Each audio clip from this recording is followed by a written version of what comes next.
kebenaran dalam dunia dan keberkataannya. Rela ku tinggalkan dan aku lepaskan, aku ingin lagi.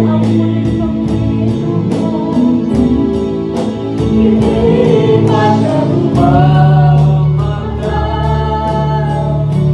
Tuhan Yesus yang datang. Langit dan bumi yang baru, kerinduannya. Langit dan bumi yang baru, kerinduanku. Langit dan bumi yang baru, kerinduan.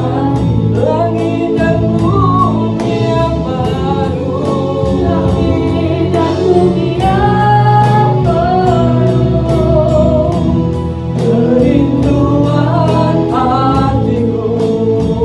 Haleluya.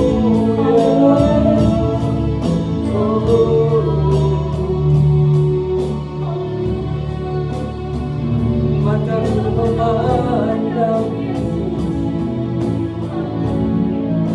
menanti kedatangan-Mu Tuhan. Sungguh itu kerinduanku.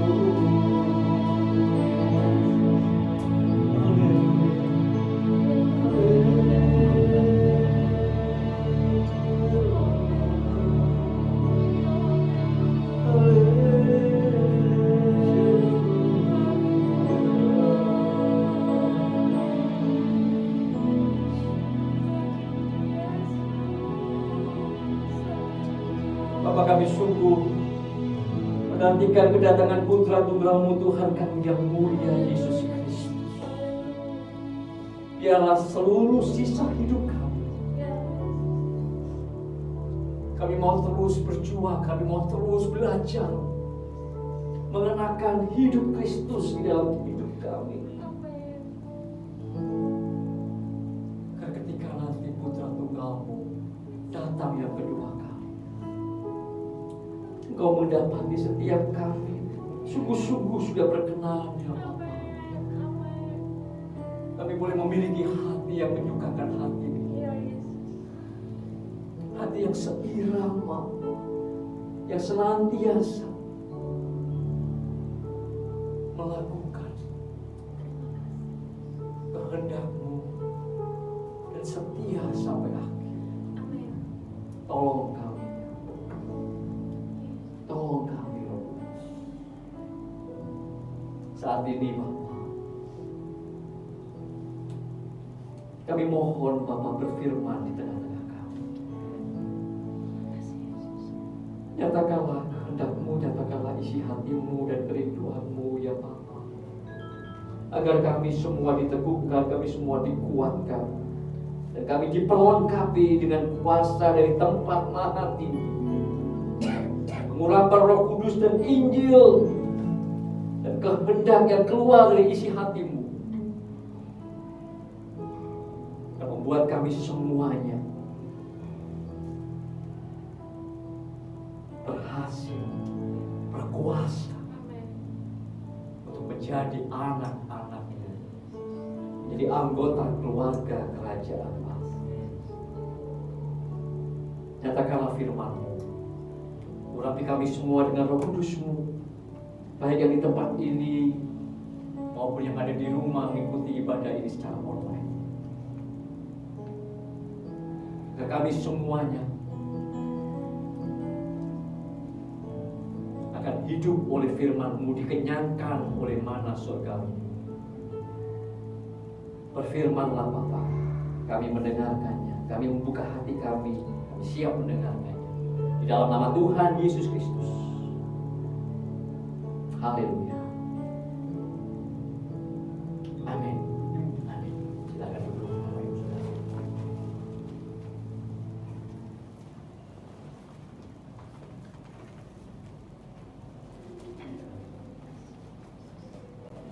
Hari ini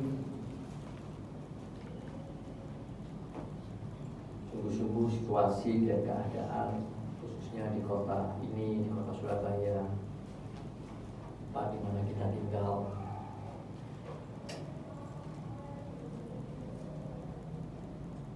hari-hari ini memang mungkin situasinya tidak terlalu kondusif dengan angka-angka kenaikan COVID yang saat ini sedang terjadi, hingga ibadah secara onsite di beberapa gereja mungkin dipindahkan menjadi online. Bagi kita di tempat ini, Bapak Ibu, kita belum memiliki jemaat yang terlalu banyak, sehingga kalaupun kita berkumpul pun juga dalam jumlah yang sangat-sangat masih terbatas. Maka sekalipun beberapa keluarga hari ini berhalangan hadir oleh karena satu dan yang lain, kita tetap bersukacita, kita tetap bersungguh-sungguh dan datang dengan hati yang tulus, memuji menyembah Tuhan, dan bersiap membuka hati kita untuk menjadi tanah hati yang subur, yang siap untuk dibaca oleh firman Tuhan dan menjadi semakin dewasa di dalam Tuhan. Amin. Pagi hari ini Bapak Ibu, ada satu hal yang kita perlu untuk mengerti, kita perlu untuk terus tanamkan itu sebagai orang Kristen, sebagai pengikut Kristus. Sementara kita menjalani hidup kita di tengah-tengah dunia ini,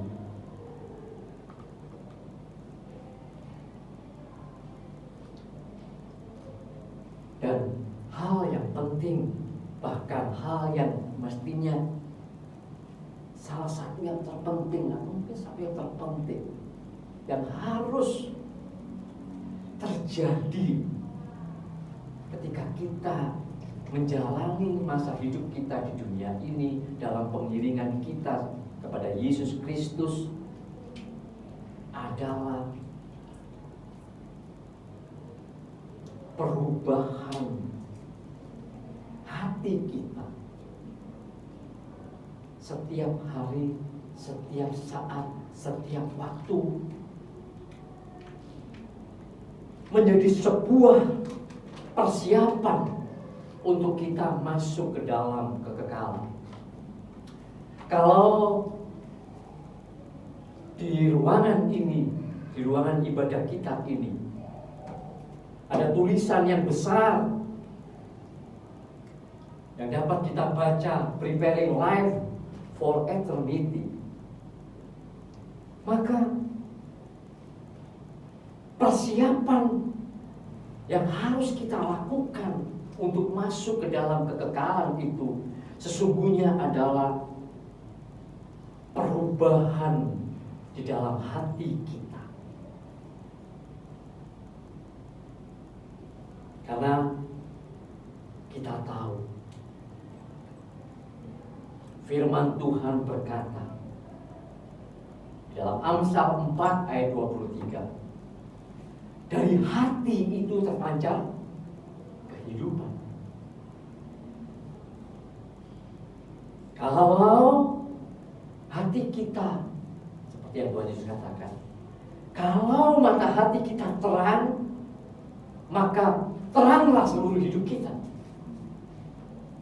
Tapi jika hati kita gelap, maka gelaplah juga seluruh hidup kita.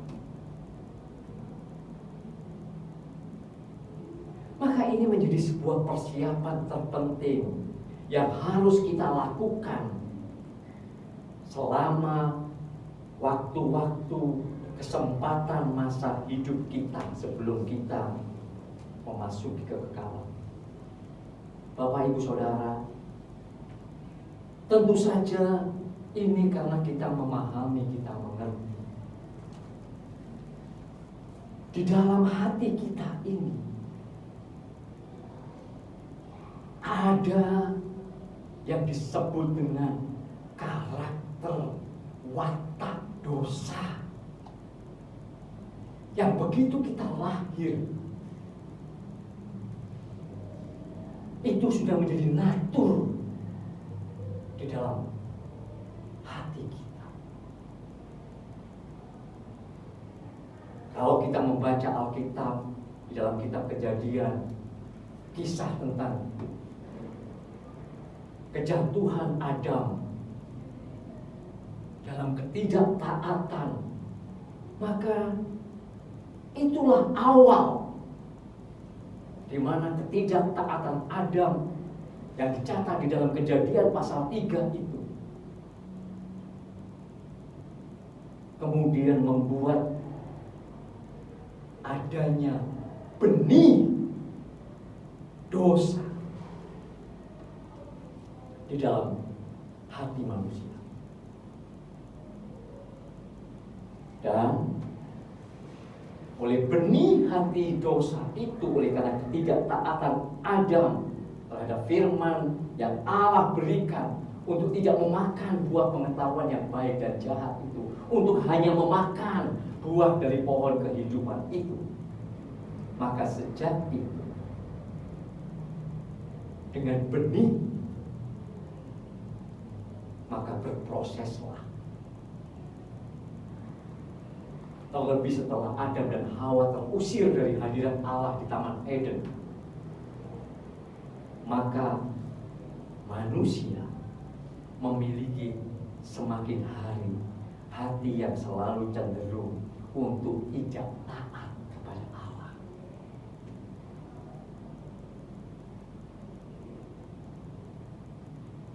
Melalui proses waktu, benih itu terus bertumbuh menjadi sebuah karakter, menjadi sebuah watak dosa di dalam manusia. Tentu iblis juga berperan untuk semakin mempercepat benih itu menjadi karakter watak dosa. Apalagi dampak lain daripada ketidaktaatan Adam dengan memakan buah pengetahuan yang baik dan yang jahat itu digambarkan secara figuratif bagaimana manusia di dalam Kejadian 3 itu setelah makan buah pohon pengetahuan yang baik dan jahat itu, matanya terbuka dan mereka mendapati dirinya telanjang. Padahal selama ini sekian waktu lamanya yang tidak dicatat oleh Alkitab, mereka juga telanjang, tidak pakai apa-apa.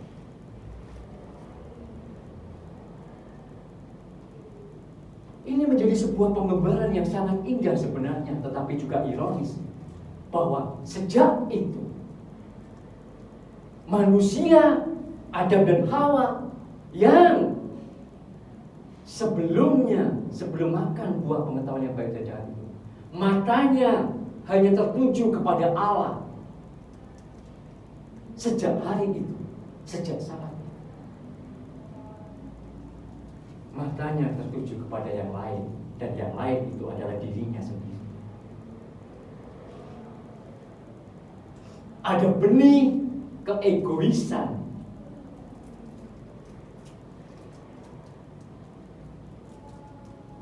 dan dengan benih dosa yaitu ketidaktaatan itu dan dampak lain, benih keegoisan mulai memandang kepada dirinya sendiri,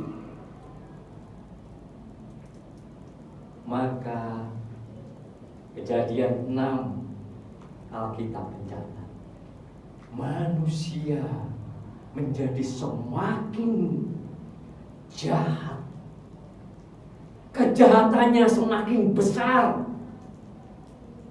Menggunakan kata Nephilim, raksasa, bukan raksasa bentuk badannya, kejahatannya yang raksasa. Oleh karena watak karakter dosa yang melekat, tambah dengan keegoisan yang semakin kuat, akhirnya Kejadian 6 katakan roh Allah undur dari manusia.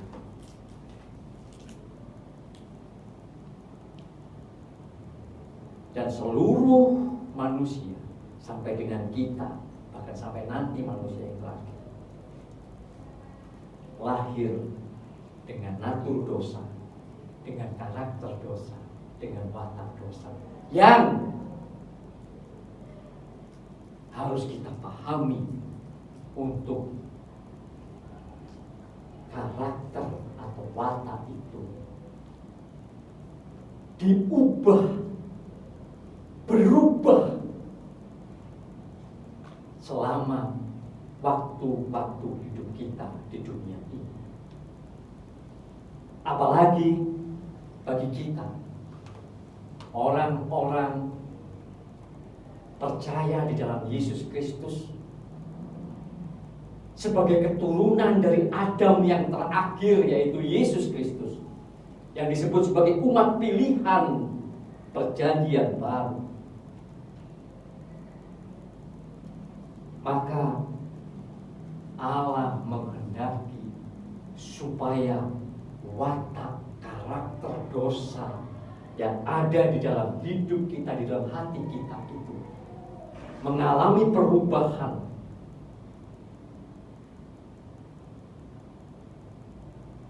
Yang dikatakan di dalam 1 Petrus sebagai supaya kita semuanya memiliki natur ilahi, memiliki kodrat ilahi, memiliki karakter watak ilahi sama.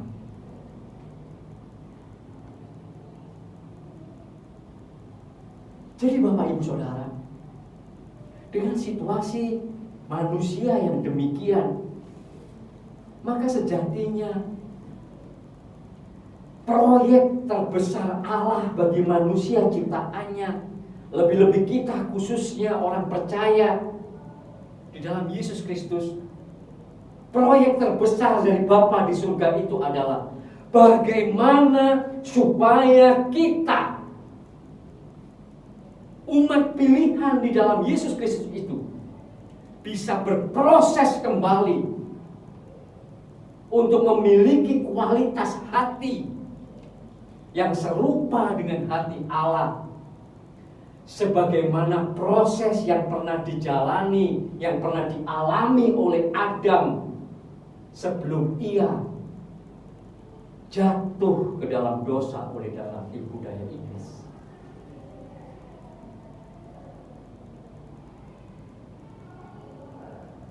Pada akhirnya kita tahu, setelah melalui pemilihan Allah atas Abraham, kemudian Allah memilih bangsa Israel dan memberikan kepada mereka hukum Taurat untuk menjadi penuntun yang dikatakan di dalam Galatia 3 ayat 24, sampai nanti kedatangan Tuhan Yesus, sampai setelah nanti genap waktunya Allah akan mengutus Yesus Kristus seperti yang dicatat dalam Galatia 4 ayat yang keempat. Maka karya salib Kristus merupakan demonstrasi kasih Allah yang luar biasa bagi manusia, seperti yang dicatat dalam Yohanes 3:16. Karena begitu besar kasih Allah akan dunia ini, kepada manusia yang ada di dunia ini, maka ia memberikan putra tunggalnya. Tetapi karya salib Kristus itu juga merupakan demonstrasi keadilan Allah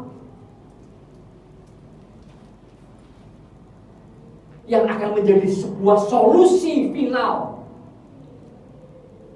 bagi hukuman dosa dan kutuk dosa yang harus ditimpakan kepada daging oleh karena dosa yang diperbuat di dalam daging.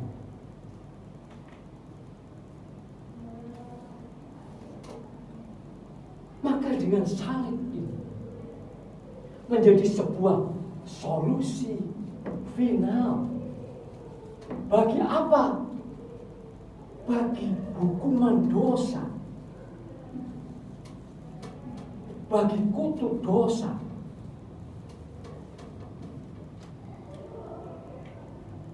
Seluruh dosa umat manusia melalui salib ditanggung oleh Yesus Kristus.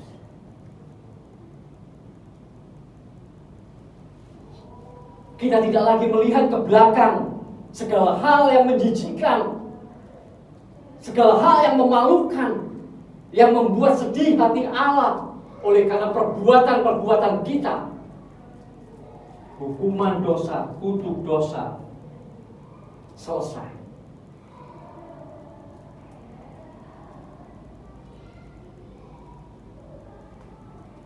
Ini membuat salib Kristus itu membuat seluruh manusia dapat memperoleh kesempatan yang baru untuk bisa masuk ke dalam hidup kekal bersama Allah di langit baru dan bumi yang baru.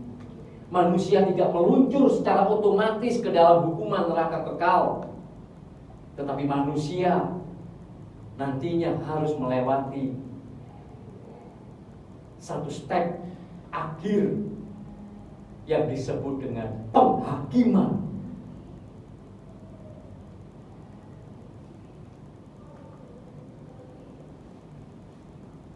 Maka Bapak Ibu Saudara, inilah solusi final Allah Bapa untuk hukuman dosa dan kutuk dosa manusia. Tetapi bagaimana dengan perubahan hati yang di dalamnya ada watak dan karakter dosa? Adakah itu juga diselesaikan oleh Allah melalui salib Kristus ini?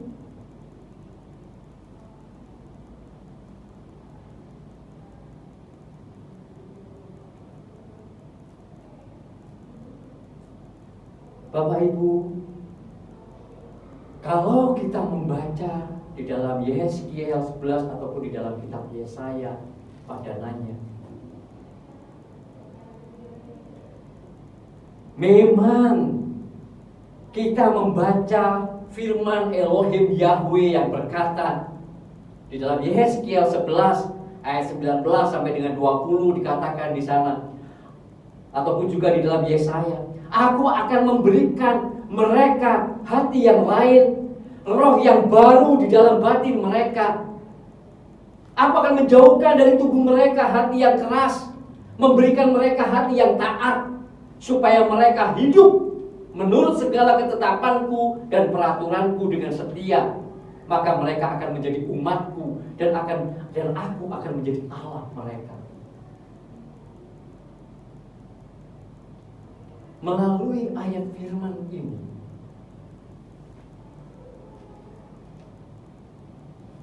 ada begitu banyak pengkhotbah, pengajar yang kemudian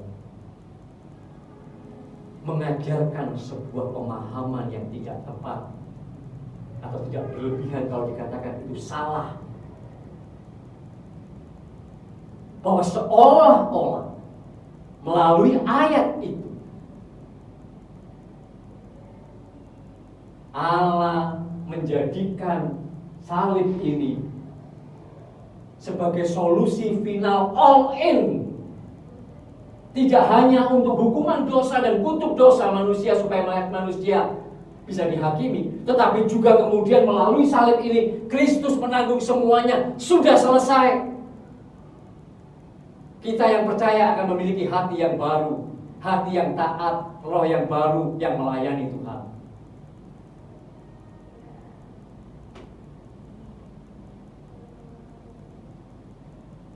Ini adalah pemahaman yang salah.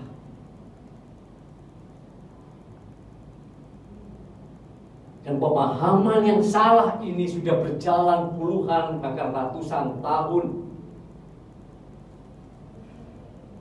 Bahkan ketika reformasi terjadi, kita tahu di sana ada yang disebut dengan indulgensia, bagaimana dosa itu bisa dibeli dengan sejumlah uang. Dan di tahun-tahun berikutnya ketika terjadi yang dinamakan sebagai pencurahan Roh Kudus, pemulihan Allah atas umatnya melalui karya Roh Kudus, Pentakosta. Ini pun tetap dipegang bahwa Allah melalui karya salib Kristus secara all in, secara otomatis, mistis, membuat manusia-manusia yang percaya di dalam Yesus Kristus itu hatinya langsung berubah. Menyelesaikan karakter dan watak dosa secara otomatis, secara mistis yang kita tidak tahu bagaimana caranya. Itu pekerjaan Roh Kudus.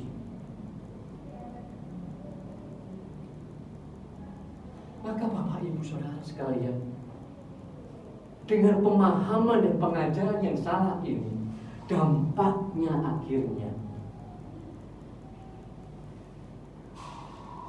orang-orang percaya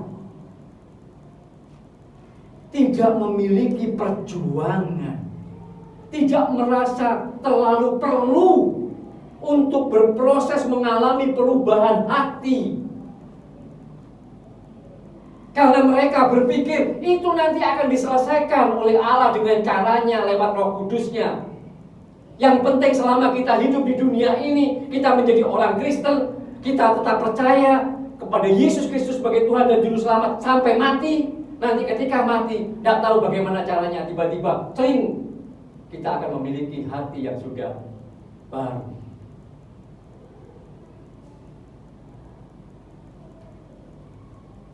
Padahal jelas-jelas lewat kejadian kita tahu bahwa itu adalah sebuah karakter, sebuah watak. Ketika benih ketidaktaatan itu terus semakin besar, menguat, semakin dalam di dalam hidup manusia, Adam dan Hawa saat itu dan keturunannya, sampai menjadi karakter, menjadi watak. Itu butuh proses waktu. Kejadian 3 sampai kejadian 6. Dan kita tahu tidak ada orang yang tiba-tiba mendadak jahat. Tidak ada orang yang tiba-tiba mendadak baik. Manusia bisa memiliki watak atau karakter yang jahat, bisa memiliki watak atau karakter yang baik, selalu melalui proses. Mana ada bisa sulapan tiba-tiba.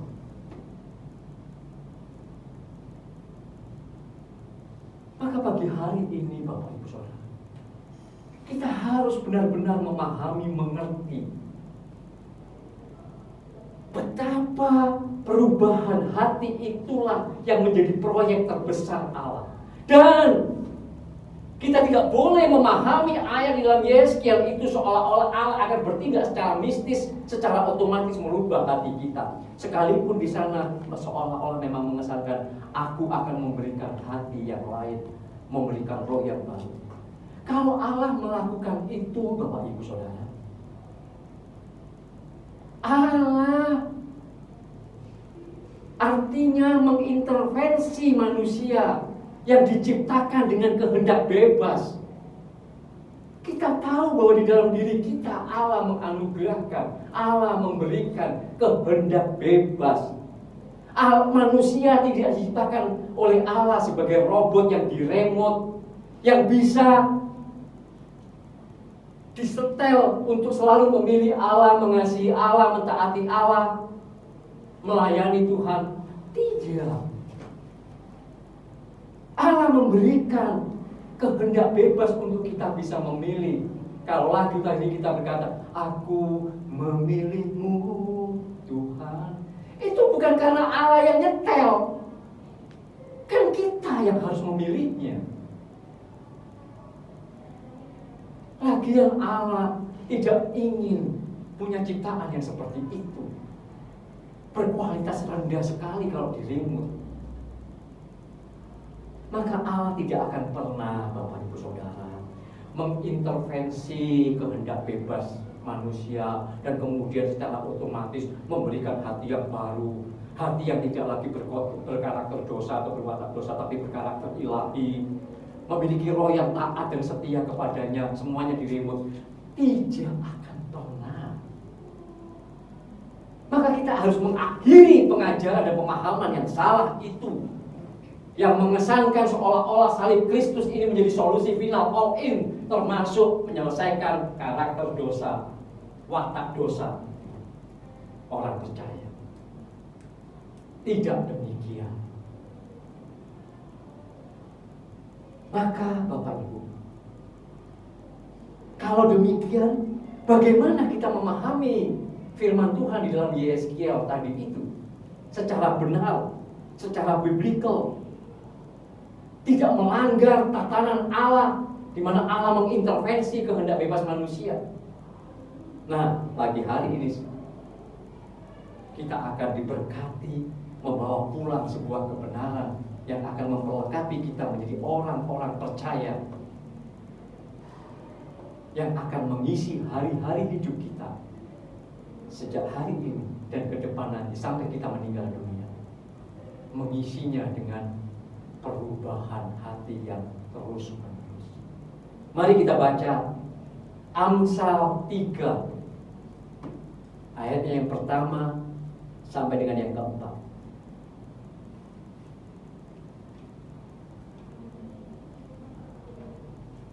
Hai anakku, janganlah engkau melupakan ajaranku dan biarlah hatimu memelihara perintahku.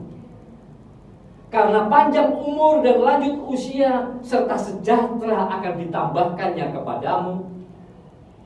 Janganlah kiranya kasih dan setia meninggalkan engkau. Perhatikan, kalungkanlah itu pada lehermu. Tuliskan itu pada loh hatimu. Janganlah kiranya, maka engkau akan mendapat kasih dan penghargaan dalam pandangan Allah serta manusia.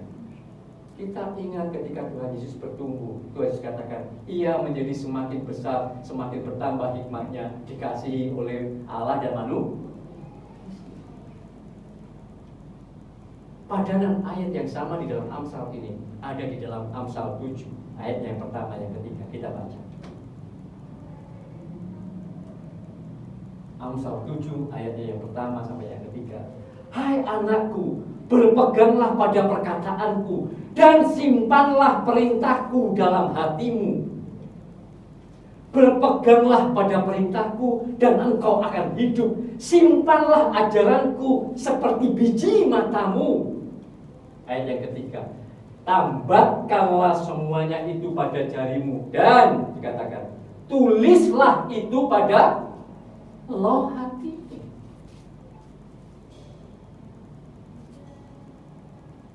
Jadi Bapak Ibu Saudara, inilah sesungguhnya solusi yang Allah berikan kepada orang percaya kita di dalam Yesus Kristus Tuhan, sebagai solusi untuk kita mengalami perubahan hati yang tadinya berkarakter berwatak dosa,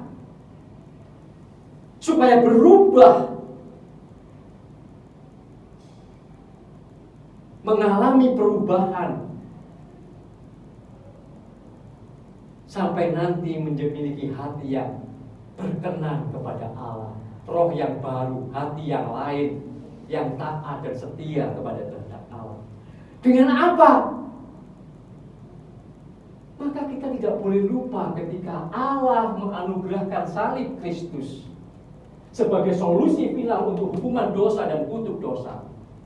Allah kemudian juga memberikan anugerah yang besar kepada orang percaya. Apa itu?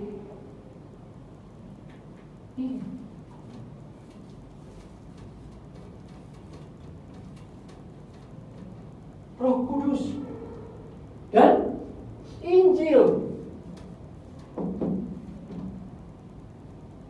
Belum lagi Allah juga memberikan penggarapan seperti yang dicatat dalam Roma 8:28-29. Ini anugerah yang besar sekali. Yang kalau kita mengatakan bahwa semua karena anugerahnya, yes, karena ini. Tanpa ini kita tidak akan pernah mampu. Inilah anugerah terbesar yang Allah berikan, sehingga kita bisa berkata, hanya oleh karena anugerah-Mu ya Allah. Allah memberikan Roh Kudus memeteraikannya di dalam hati kita. Allah memberikan Injil Kristus. Bahkan kita diberikan sebuah contoh, prototipe, teladan hidup Yesus Kristus sebagai manusia yang sempurna, yang memiliki hati, yang hidupnya sepenuhnya berkenan pada Allah, melakukan kehendak Allah. Dan Roma 8, 28-29 jelas mencatat, tangan Allah turut bekerja setiap hari supaya kita berubah, mengalami perubahan, semakin hari menjadi semakin seperti Kristus.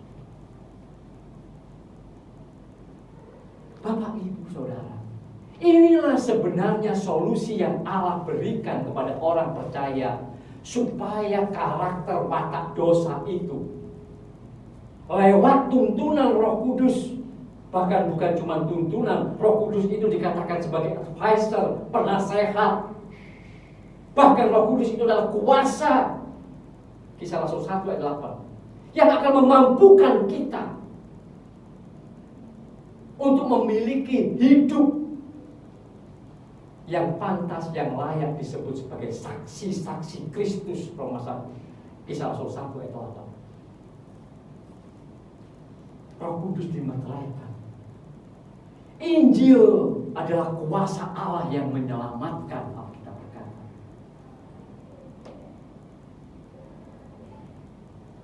Jadi menjadi jelas seharusnya pemahaman kita bahwa kalau hukuman dosa dan kutuk dosa itu selesai di atas kayu salib, maka Allah menghendaki kita yang harus menuliskan di dalam hati kita sendiri oleh pertolongan Roh Kudus, oleh Injil, dan oleh tangan Allah yang terus bekerja dalam setiap hari hidup kita lewat berbagai peristiwa.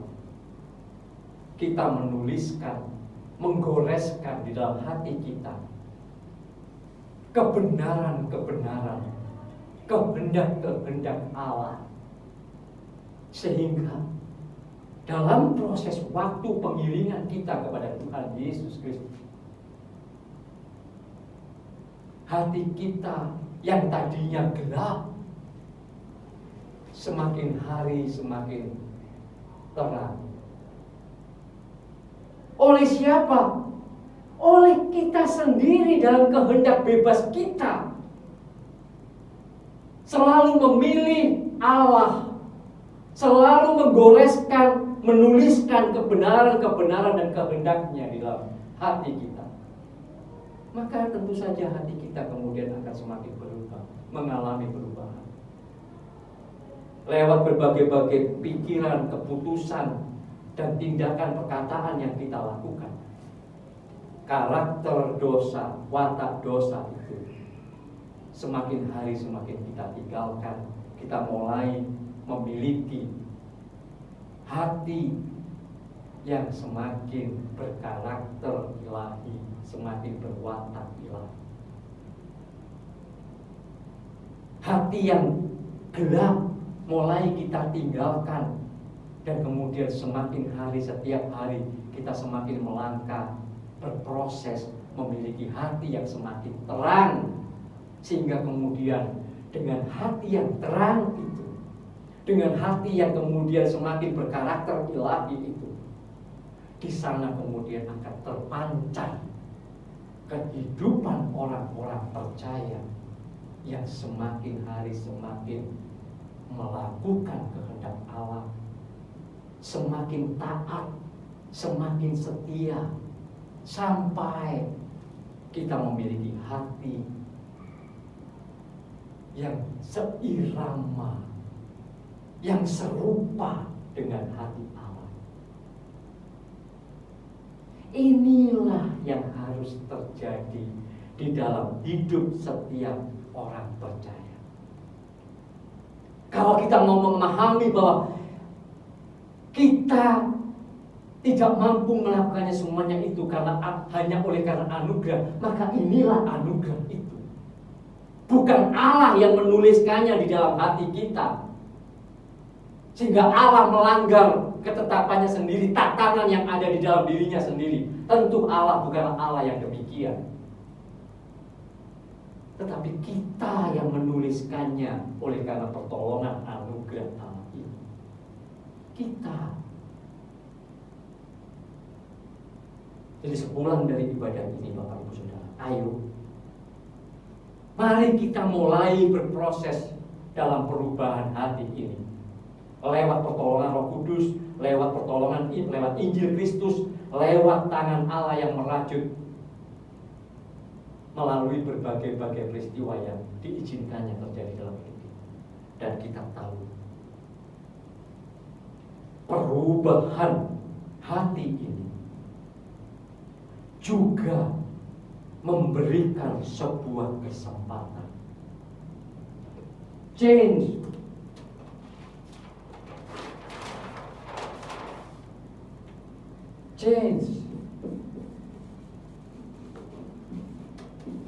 Menjadi chance di dalam hidup kita. Perubahan hati itu akan memberikan sebuah kesempatan di dalam anugerah Allah yang besar supaya kita memiliki hidup yang berkenan, memiliki hidup yang sempurna seperti Yesus. Dan dalam kesempatan anugerah yang luar biasa itu, Allah kemudian akan memuliakan, memberikan kita kesempatan untuk dimuliakan bersama-sama dengan Tuhan Yesus di dalam kerajaan surga, memerintah bersama-sama dengan Kristus Yesus. Jadi inilah sebenarnya Bapak Ibu, kalau dikatakan bahwa kita harus mengerjakan keselamatan kita, maka mengerjakan itu adalah kita harus berproses, bekerja oleh dan di dalam anugerah Allah, yaitu Roh Kudus, Injil Kristus, dan pengharapan Allah itu, untuk kita mengalami perubahan hati sampai kita memiliki hati yang tidak lagi berkarakter dosa, tetapi kita memiliki hati yang berkarakter ilahi, dan kita layak, berkenan, bahkan sempurna untuk kemudian diajak, dimuliakan, memerintah di dalam kerajaan surga bersama-sama dengan Tuhan Yesus Kristus. Miliki pemahaman yang baru ini, tanamkan ini dalam hati kita, dalam hidup kekristenan kita, dan mari kita mengisi hari-hari kita dalam sebuah perjuangan untuk mengalami perubahan hati. Change your heart, and you will have a chance memerintah bersama-sama dengan Kristus Yesus. Amin. Dan ketika itu terjadi dalam hidup kita, maka lagu yang tadi kita nyanyikan sebelum firman menjadi lagu yang keluar dari hati kita, dan kita tidak munafik. Sungguh-sungguh memang setiap hari kita mengatakan, aku memilih Tuhan, Kau segalanya bagiku. Tidak munafik, memang benar, karena kita menuliskannya setiap hari dalam hati kita. Kebenaran-kebenaran yang benar. Maka mari kita menyanyikan lagu itu sebagai penutup ibadah kita. Saya mengundang main keyboard dan musik untuk kita kembali menutup ibadah ini dengan menyanyikan lagu Aku Memilihmu. Tetapi ketika kita sekarang menyanyikan lagu ini, hati kita, pemahaman kita seharusnya sudah benar. Sungguh-sungguh memang aku memilih Tuhan, Engkau segalanya. Karena aku mau mengubah, aku mau menulis sebuah hati yang baru oleh anugerah, pertolongan anugerah yang Allah. Mari Bapak Ibu, kita menyanyikan lagu ini bersama-sama, dan kita akan mengakhiri ibadah kita pada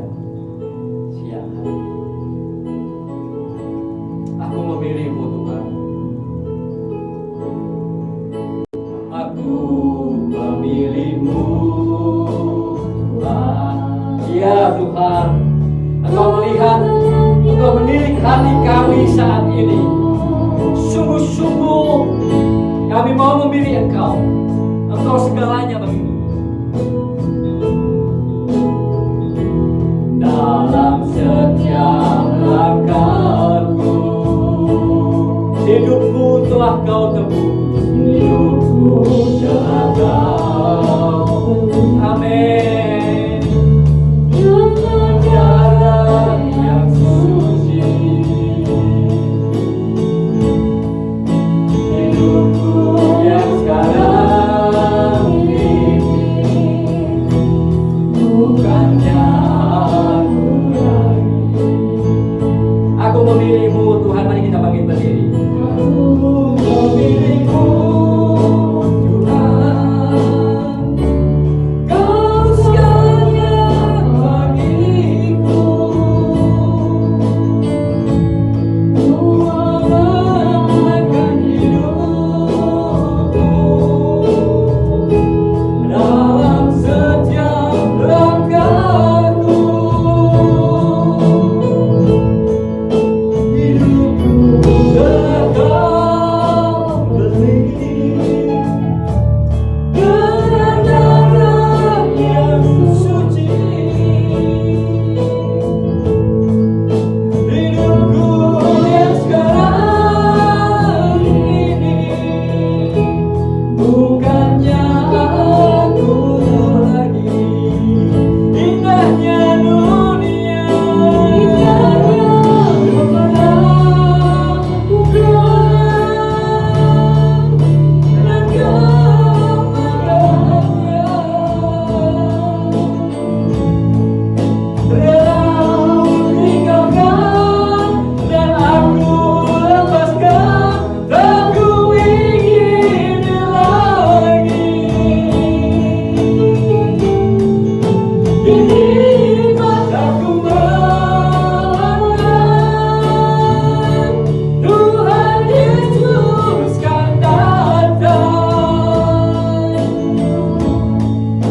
Langit dan bumi yang baru, kerinduan hatiku. Indahnya dunia ini, indahnya kemenangannya. Yes, Lord Jesus, dan kemegahannya. Rela ku tinggalkan dan aku lepaskan, tak ku ingin lagi. Kini mataku memandang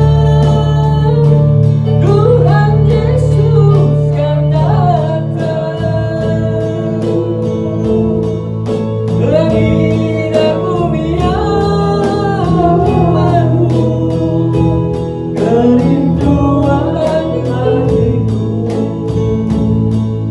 Langit dan bumi, langit dan bumi yang baru, kerinduan hatiku. Langit dan bumi yang baru, langit dan bumi yang baru.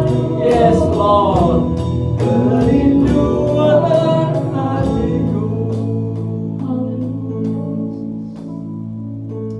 Mari kita mengangkat tangan kita.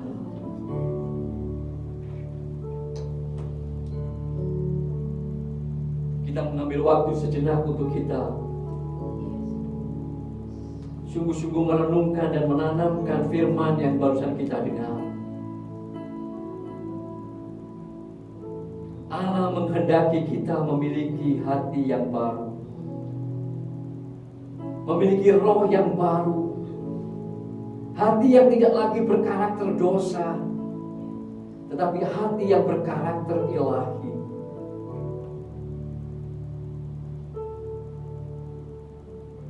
Kita memiliki hati yang selalu seirama, yang serupa dengan hati Allah, sebagaimana yang Allah kehendaki sejak semula dari awal penciptaan. Karena Ia menginginkan, menghendaki manusia ciptaannya, kita semua yang sekarang di dalam Yesus Kristus, untuk menjadi anggota keluarga kerajaan Allah. Dan untuk menerima warisan, dimuliakan, memerintah bersama-sama dengan Tuhan Yesus Kristus di dalam kekekalan kerajaan surga.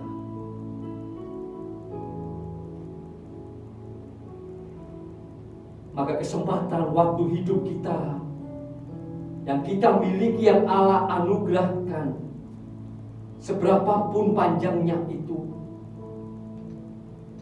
menjadi sebuah persiapan di mana kita mengubah hati kita hari lewat hari, sehari demi kesehari, minggu, bulan, tahun, oleh pertolongan Roh Kudus, oleh Injil Kristus, dan oleh tangan Allah yang menopang kita melewati setiap peristiwa-peristiwa yang Ia izinkan, sampai kita semua yang memang sungguh-sungguh bersedia mengarahkan kehendak bebas kita untuk mau dituntun, untuk mau dididik dalam proses perubahan hati ini, sampai kita semua mencapai keserupaan itu, memiliki kualitas hati seperti Allah, kualitas hati yang berkarakter ilahi.